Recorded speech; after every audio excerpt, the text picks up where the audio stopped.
Hello friends, मेरी अपनी channel में आपका हार्दिक स्वागत है।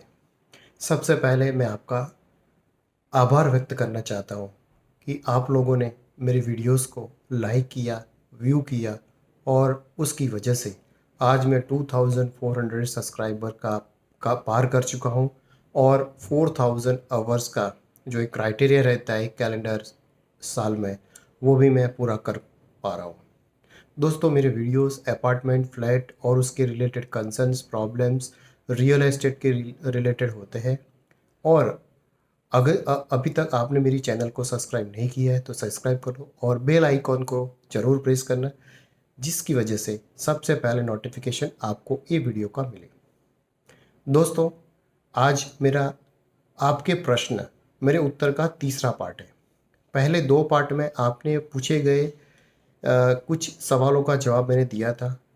काफ़ी कुछ सवालों का जवाब मैंने ऑलरेडी आपके साथ चैट करके मैंने आपको खुद बता दिया है, लेकिन कुछ सवाल ऐसे हैं कि फ्रीक्वेंटली पूछे जाए गए हैं, जिसका मैंने वीडियो भी ऑलरेडी बना के लोड किया है, फिर भी नया अपडेट्स आता है इसलिए, और सबसे ज़्यादा सवाल पूछे गए हैं, इसलिए मैंने सोचा कि उसका एक वीडियो बना के आपको दिया जाए, जिसकी वजह से और किसी को भी कोई कंसर्न है, प्रॉब्लम्स है तो सॉल्व कर पाए।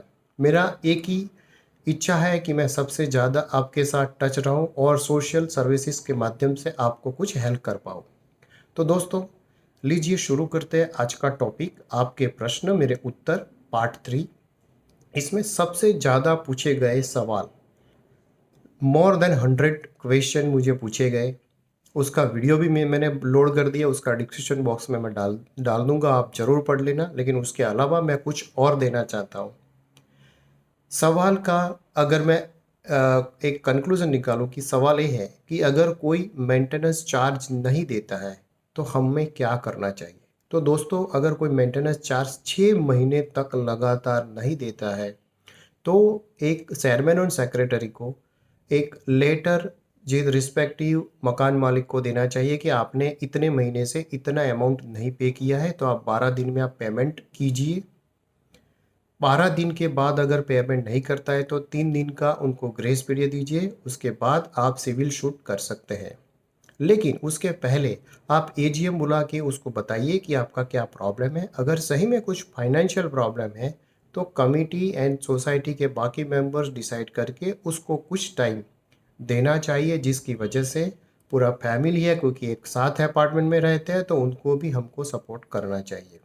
इवन दो कुछ लोग ऐसे हैं कि फाइनेंशियल कंडीशन सही है लेकिन इंटेंशनली वो मेंटेनेंस कॉस्ट नहीं पे करते हैं।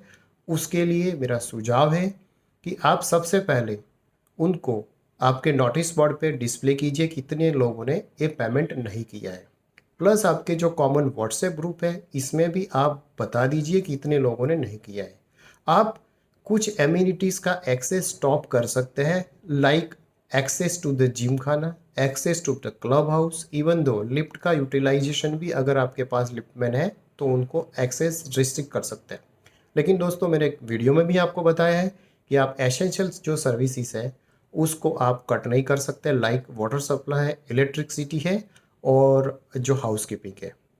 दोस्तों, फिर भी आप उनकी कुछ सर्विसेज भी आप ब्लॉक कर सकते हैं। सपोज उसका नाम अगर ट्रांसफ़र नहीं किया है या अगर नाम ट्रांसफ़र करना है तो आप उसको स्टॉप कर सकते हैं। दूसरी चीज़ कि आप उनको कुछ सिविल शूट करने के लिए भी उनको आप नोटिस दीजिए कि हम आपके सामने मेंटेनेंस चार्ज नहीं किया, इसलिए हम सिविल शूट कर सकते हैं। डेफिनेटली मैं मानता हूँ कि ये सब करने से अगर कोई प्रॉब्लम नहीं होगा तो ये आपका प्रॉब्लम सॉल्व हो जाएगा। दूसरा मेंटेनेंस रिलेटेड का था कि अगर मैं घर पे नहीं रहता हूँ, मीन मेरा फ्लैट खाली है, तो क्या भी मुझे मेंटेनेंस कॉस्ट देना चाहिए। तो यस, मैंने पहले वीडियो में बताया था आपको मेंटेनेंस कॉस्ट देना चाहिए, because you are a part of this society, part of the member. चाहे आप रहते हैं नहीं रहते हैं, कुछ खर्चे ऐसे हैं कि जिसके कोई रिलेटेड आप रहते हैं और नहीं रहते उससे कोई मतलब नहीं है। हाँ, अगर सोसाइटी में ठहराव किया है कि जो मकान खाली है उसका कुछ परसेंटेज हम डिस्काउंट दे सकते हैं, तो उसके लिए आप लायबल है तो आप कर सकते हैं। तीसरा एक मेंटेनेंस रिलेटेड था कि मेरा मकान अगर दो है, एक एक अपार्टमेंट में उसके दो मकान है, तो क्या मुझे डबल मेंटेनेंस देना पड़ेगा? तो यस, आपको डबल मेंटेनेंस देना पड़ेगा, क्योंकि मेंटेनेंस कॉस्ट दो तरीके से निकलते हैं। एक आपको पर फ्लैट निकलते हैं या तो पर स्क्वायर फीट निकलते हैं, तो दोनों के लिए आप लायबल है, आपको दो टाइम्स पे करना पड़ेगा। लेकिन अगर आप सोसाइटी के का साथ कुछ डील करते हैं, उसके साथ एग्रीमेंट करते हैं कि यस, और सोसाइटी एग्री हो जाती है, तो उसके लिए आपसे कोई प्रॉब्लम नहीं है। आप जो सोसाइटी एग्री करती है, जो एजीएम में डिसाइड किया है, उस हिसाब से आप कर सकते हैं। दोस्तों, एक और सवाल सबसे ज़्यादा पूछे गए हैं जो पार्किंग रिलेटेड था। पार्किंग में क्या है कि एलोकेटेड पार्किंग है, लेकिन मेंबर के पास फोर व्हीलर नहीं है और वो खाली रहता है, तो क्या वो पर्टिकुलर मेंबर किसी और को ये पार्किंग बेच सकता है या तो रेंट पे दे सकता है? तो लीगली आप ये नहीं कर सकते। आप किसी को फ्री ऑफ कॉस्ट यूज़ करने के लिए दे सकते हैं।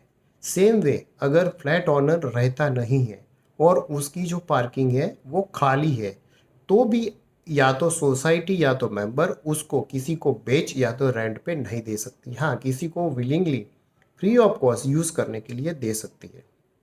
पार्किंग के रिलेटेड एक और क्वेश्चन था कि पार्किंग के लिए फोर व्हीलर में कितनी जगह देना चाहिए और टू व्हीलर के लिए कितनी as per national code four wheeler के लिए 13.75 स्क्वायर फीट देना चाहिए पार्किंग के लिए, और टू व्हीलर के लिए 1.25 स्क्वायर फीट होना चाहिए। दोस्तों, एक और अगला सवाल जो आप लोगों ने पूछा गया था कि, और सबसे ज़्यादा पूछे गए वही सवालों का मैं अभी डिटेल देता हूँ जो मैंने ऑलरेडी नहीं दिया है मेरे वीडियोस में, या तो कुछ मैंने कम दिया है और ज़्यादा देने की कोशिश कर रहा हूँ। तो अंत तक ये वीडियो ज़रूर देखना, किसी का सवाल आपके रिलेटेड भी हो सकता है। एक बहुत ही इंटरेस्टिंग क्वेश्चन था, काफ़ी व्यूअर्स ने पूछा था, इसलिए मैं इधर इंक्लूड कर रहा हूँ कि प्रॉपर्टी की वैल्यूएशन कैसे निकलती है। तो आप शॉर्ट में कुछ ऐसा चीज़ बताइए कि जिसकी वजह से कोई भी बंदा आसान तरीके से प्रॉपर्टी की वैल्यू निकाल सकता है। तो दोस्तों, प्रॉपर्टी दो टाइप की होती है, एक है रेडी टू मूव प्रॉपर्टी और दूसरी प्रॉपर्टी होती है अंडर कंस्ट्रक्शन प्रॉपर्टी। मैंने ऑलरेडी उसके लिए 3 वीडियोस बना दिया है, लेकिन वीडियो थोड़े लंबे हैं तो अभी मैं उसको डिटेल नहीं कर सकता। लेकिन आपने पहले ही बताया कि कुछ ऐसा चीज़ बताइए जो शॉर्ट ट्रिक है, तो इमीडिएटली तो मैं आज ये वीडियो में शॉर्ट ट्रिक बता रहा हूँ कि रेडी टू मूव प्रॉपर्टी के लिए दो तरीके से हम कॉस्ट निकाल सकते हैं। फेयर वैल्यू मार्केट के हिसाब से एक निकाल सकते हैं और दूसरा है रेंट यील्ड मेथड से निकाल सकता है। आप वीडियो जरूर देख लेना, मैं डिस्क्रिप्शन बॉक्स में डाल दूंगा, जिसकी वजह से आप डिटेल में उसका अभ्यास कर पाए। और जो ready to under construction property है, उसके लिए जो मेथड है वो लैंड एंड बिल्डिंग मेथड है। तो मैं पहले रेडी टू मूव प्रॉपर्टी की बात करूंगा। तो ready to move fair market के हिसाब से उसका वैल्यूएशन निकलता है, डिटेल मैंने वीडियो में दे दिया, आप जरूर से पढ़ लेना। और रेंट यील्ड मेथड है वो सबसे ईजीएस्ट है, मेरा सबसे चहीता मेथड है। और उसके शॉर्ट में मैं बताऊँ, एक ट्रिक बताऊँ कि कोई भी प्रॉपर्टी का वैल्यू आपको निकालना है, तो वो प्रॉपर्टी का आपके पास कहीं से भी ऑनलाइन पोर्टल magic.com या कोई 99 एकर्स, या तो आप किसी ब्रोकर को पूछ के पता करो कि वो प्रॉपर्टी की रेंट क्या है। अगर आपको रेंट पता चल जाता है, तो वो रेंट का एनुअल रेंट कितना होता है डिवाइडेड बाय 12 करो, और उसको मल्टीप्लाई बाय 12 करो, और टोटल एनुअल रेंट जो आता है वो एनुअल रेंट को मल्टीप्लाई बाय 30 करोगे, 30 करोगे, तो वो प्रॉपर्टी की वैल्यू आ जाती है। फॉर एग्जाम्पल मैं बता रहा हूँ आपको कि कोई प्रॉपर्टी की रेंट है 10,000 रुपया, तो एनुअल रेंट हुआ 10,000 मल्टीप्लाई बाय 12, तो 1,20,000 हुआ। तो उसका प्रॉपर्टी का वैल्यूएशन 1,12,000 मल्टीप्लाई बाय 30, तो आपको 36 लाख रुपीज़ की प्रॉपर्टी की वैल्यू आ सकती है। अगर उससे कम में मिले या उसके 36 के आसपास मिले, तो सही प्रॉपर्टी की वैल्यू है।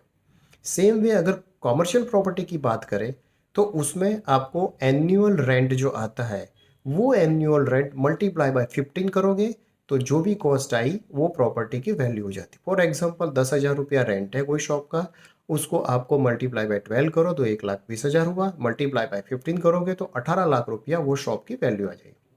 तो सिंपल रेंट मेथड में आपको रेसिडेंशियल प्रॉपर्टी का एनुअल रेंट मल्टीप्लाई बाय 30 करो, और कॉमर्शियल है एनुअल रेंट मल्टीप्लाई बाय 15 करोगे, तो आपकी सही वैल्यू, आसपास की वैल्यू आ जाएगी।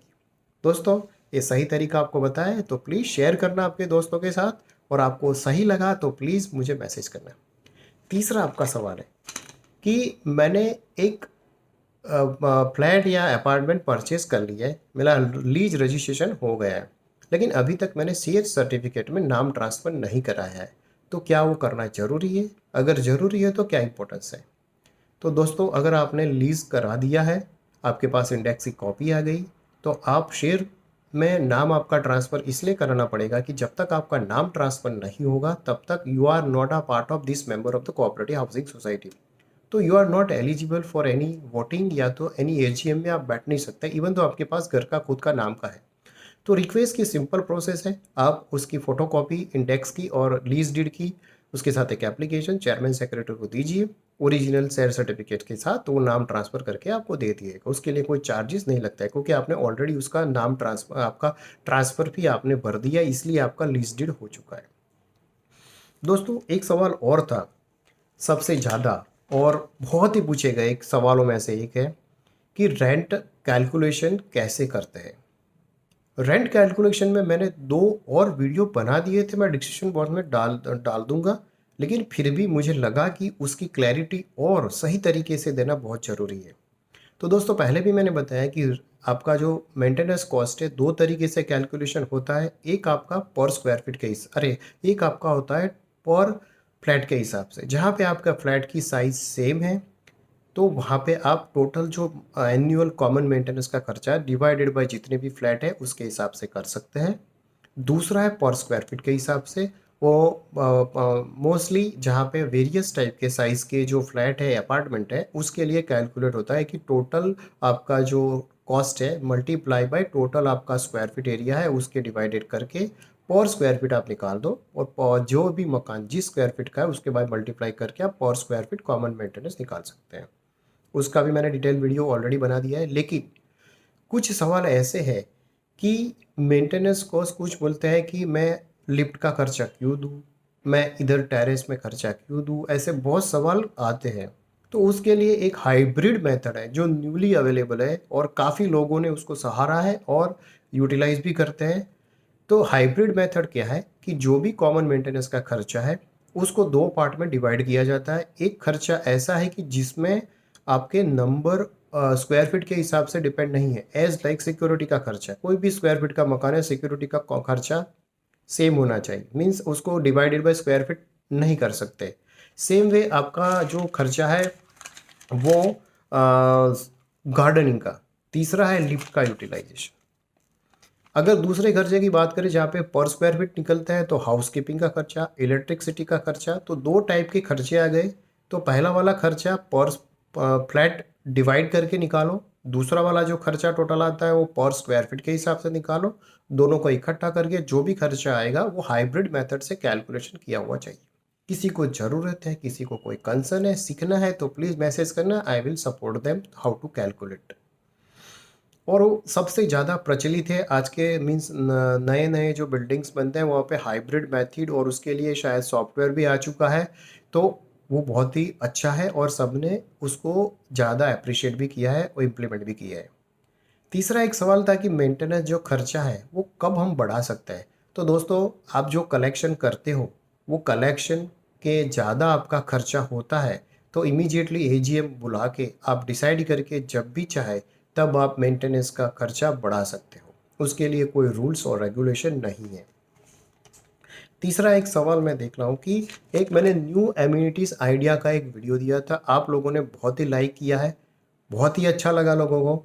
और एक नया जो अभी स्कीम बन रहा है, मेरे ख्याल से जो बिल्डर लोग हैं उन्होंने इम्प्लीमेंट करना भी चालू कर दिया है, तो थैंक यू और all the builders those have implemented. Idea ये था कि जो स्विमिंग पूल है, मिनी थिएटर है, ऐसी अम्यूनिटी न देने के बावजूद न दे, और उसके सामने अगर सोलर वाटर से सोलर लाइटिंग या तो शॉर्पनर प्लान ऐसी कोई अम्यूनिटी दे तो लाइफ टाइम हम यूज़ कर पाएंगे और ट्रू वैल्यू उसकी निकल जाएगी और आपको उसकी फ़ायदा भी होगा। जो जिम अरे जो आपका जो स्विमिंग पूल है और जो थिएटर, उसका यूटिलाइजेशन सारे लोग नहीं कर सकते, लेकिन यहाँ पे 100% फ्लैट उसको यूटिलाइज कर सकते हैं। तीसरा एक सवाल था, एक और सवाल था कि मैंने एक नया मकान लिया है, किसी व्यूअर का था, उसमें से 16 फ्लैट है, आज में से 10 फ्लैट बिक चुके हैं, 6 फ्लैट अभी बिकना बाकी है। तो मेंटेनेंस का खर्चा किसको देना चाहिए? एज पर मेरे ओपिनियन के हिसाब से जब तक 100% फ्लैट आपका नहीं बिकता है तब तक का जो भी खर्चा होता है वो मेंटेनेंस वो बिल्डर संभालता है। जब 100% सोल्ड हो जाता है तो बिल्डर अपने को रिक्वेस्ट करके सारा चीज़ आपको सबमिट करता है अलोंग विथ, फिर आपको कोऑपरेटिव हाउस सोसाइटी बना के या तो कुछ चेयरमैन कमेटी करके आपको वो हैंड ओवर लेना है, चेक कर देना है। और कई बिल्डर अच्छे होते हैं कि जब तक वो सारा 100% सोल्ड नहीं हो जाता है तब तक का मेंटेनेंस का खर्चा वो भुगतते हैं, या तो कई बार क्या करता है कि हमने जो एडवांस में जो मेंटेनेंस का खर्चा दिया है उसमें से कुछ परसेंट वो लेके बाकी का जो मेंटेनेंस का जो हमने डिपॉजिट किया हुआ है वो वापस देते हैं। तो डिपेंड्स अपॉन द बिल्डर, वो आपको वापस जो दिया हुआ एडवांस मेंटेनेंस है वो दे देते हैं, जो आपको सिक्योरिटी तौर पे मिल जाती है। दोस्तों एक और सवाल था कि प्रॉपर्टी परचेस करने जो करते हैं, जो प्रॉपर्टी परचेस करने के बाद हमें वो प्रॉपर्टी का मीन्स सही दाम मिले उसके लिए क्या करना चाहिए? तो दोस्तों सही दाम मिले उसके लिए तो आपको कुछ नहीं करना है। आपका जो फ्लैट है, आपका जो अपार्टमेंट है, आप अच्छी तरह से मेंटेन कीजिए। नॉट ओनली योर अपार्ट और योर फ्लैट और अपार्टमेंट, बाकी टोटल जितने भी जो अपार्टमेंट है उसका आउटलुक, उसका जो हाउस कीपिंग, उसका प्रॉपर लाइटिंग सही रखोगे तो आपकी ट्रू वैल्यू अच्छी मिलेगी। अगर लोकेशन अच्छा है तो उसको वैल्यू बढ़ भी सकती है। फिर भी मैंने उसके लिए एक वीडियो बनाया है, वो मैं डिस्क्रिप्शन बॉक्स पे डाल दूंगा, आप ज़रूर पढ़ लेना। दोस्तों अभी तक के जो मेजर कुछ सवाल थे उसके ही जवाब मैं दिया है। अभी और मेरे पास बहुत सारे क्वेश्चन हैं। अगले वीडियो में कुछ और सवाल का जवाब लेके आपके सामने हाजिर हूँगा। तब तक के लिए थैंक यू, शुक्रिया। और अभी तक जैसे मैंने प्यार दिया है ऐसे देते रहेंगे।